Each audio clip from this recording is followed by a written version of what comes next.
Sveiki, skatītāji! Man ir milzīgs prieks tevi redzēt mūsu kanālā. Esmu Mareks no Enrīča Latvija, un šodien vēlos tev pastāstīt par vienu no informācijas drošības stūrakmeņiem – autentifikāciju, jeb konkrētāk parolēm. Kas ir droša parole, kā izveidot drošu paroli un kur uzglabāt šīs paroles.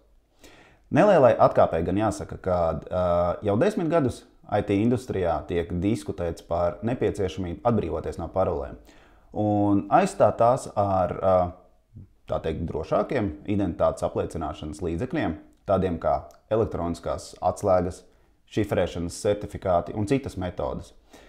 Bet kāpēc šie rīki tiek uzskatīti par drošākiem salīdzinājumā ar parolēm? Tehniski paroles ir tikpat drošas kā citi autentifikācijas līdzekļi. Nedrošākas tās padarām mēs paši lietotāji.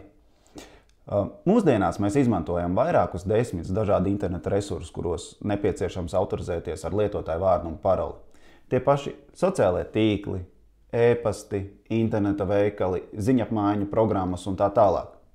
Un viena no sastopamākajām problēmām ir tā, ka mēs kā lietotāji izvēlamies paroles, kuras mums pašiem ir ļoti vienkārši atcerēties, piemēram, ģimenes locekļu vārdi, dzimšanas datumi un pasaulē visbiežāk izmantotās paroles, kā piemēram 1, 2, 3, 4, 5, 6.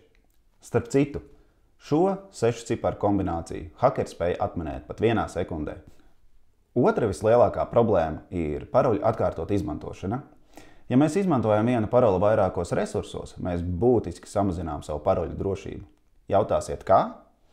Piemēram, jūs izmantojat vienu paroli sociālo tīklu kontiem, e-pastiem, interneta veikaliem, un ja kaut vienam no šiem resursiem piekļūs hakeri un iegūs savā pārvaldībā paroļu datubāzi, viņa varēs piekļūt tavai informācijai arī citos resursos. Kāds ir risinājums šai problēmai, kamēr gaidām tā saucamo bezparoļu nākotni? Pirmkārt, izvairieties no vienas paroles izmantošanas vairākos resursos, jo, kā jau tikko minēju, ja hakeri iegūs vienu paroli, tad viņi to mēģinās izmantot piekļuvēji arī citiem resursiem. Otrkārt, izmantojiet pietiekami sarežģītas paroles, kuras ir grūti piemeklēt un automātiski atšifrēt. Pēc dažādiem aprēķiniem 8 simbolu paroli ir iespējams atšifrēt aptuveni 40 minūšu laikā. Tāpēc mūsu ieteikums ir izmantojiet vismaz 14 līdz 16 simbolu garas paroles, iekļaujot gan burtus, ciparus, gan arī speciālos simbolus. Diemžēl šie divi aspekti padara paroļu lietošanu ikdienā diezgan sarežģītu, jo, kā jau iepriekš minēju, katram no mums ir vairāki 10 interneta resursu, kuros tiek izmantotas paroles. Un atcerēties unikālu un tiešām sarežģītu paroli katrā no tiem ir gandrīz vai neiespējami. Taču, lai ikdienā palīdzētu lietotājiem ar šo problēmu, ir pieejami tā saucamie paroļu pārvaldnieki. Piemēram, Google Passwords, Keeper, Bitwarden un cita programmatūra, kur uz jūsu datora vai telefona uztur paroļu datubāzi, aizsargātu ar vienu unikālu paroli. Tādējādi jums ir jāatceras tikai šī viena parole, bet katrai informācijas sistēmai un interneta resursam varēsiet izmantot jau unikālu paroli. Lielākā daļā šo risinājumu arī piedāvā iespēju izdomāt, jeb uzģenerēt paroles jūsu vietā. Un tās var sastāvēt gan no 10, 20, 30 simboliem. Tajās var būt gan parastie mazie burti, lielie burti, cipari, speciālie simboli un tā tālāk. Jāsaka arī, ka daļa no šiem paroļu pārvaldniekiem ir bezmaksas, tāpēc nav jāsatrauc par lieliem ieguldījumiem. Šodien es jums parādīšu, kā darbojas viens no paroļu pārvaldības rīkiem ar nosaukumu Bitwarden, kuru es pats izmantoju ikdienā jau iepriekš minētajiem mērķiem. Piemēram, mums ir nepieciešams izveidot e-pasta kontu Gmailā, un mēs zinām, kādu e-pasta adresi mēs vēlamies izmantot, taču paroles izdomāšanu un glabāšanu mēs varam uzticēt tieši paroļu pārvaldnieka rīkam.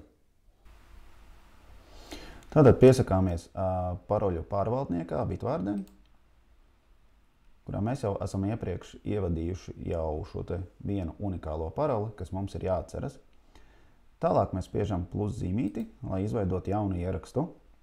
Name vietā rakstām gmail.com. Username vietā rakstām lietotāju vārdu, Manā gadījumā tas būs mareks.zvirgzdins@gmail.com. Tālāk uzģenerējam jau paroli. Spiežam šo pogu. Tālāk varam izvēlēties jau paroles garumu. Mūsu gadījumā tie ir 20 simboli, iekļaujot lielos, mazos burtus, ciparus un speciālos simbolus. Tālāk spiežam Select. Varam vēlreiz apskatīties, kāda ir šī te parole. Pieteikšanās laukā mēs rakstām gmail.com un spiežam Save podziņu, jeb saglabāt.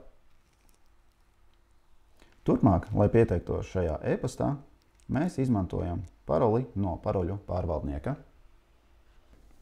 Līdz visas informācijas sistēmas atbalstīs drošākas identitātes apliecināšanas metodes, paroļu pārvaldnieki un, kur iespējams, 2-faktoru autentifikācija ir mūsu rekomendētās metodes, lai samazinātu autentifikācijas drošības riskus. Savukārt par to, kā izskatīsies bezparoļu pasaule nākotnē, jau kādā no nākamajām mūsu video materiāliem.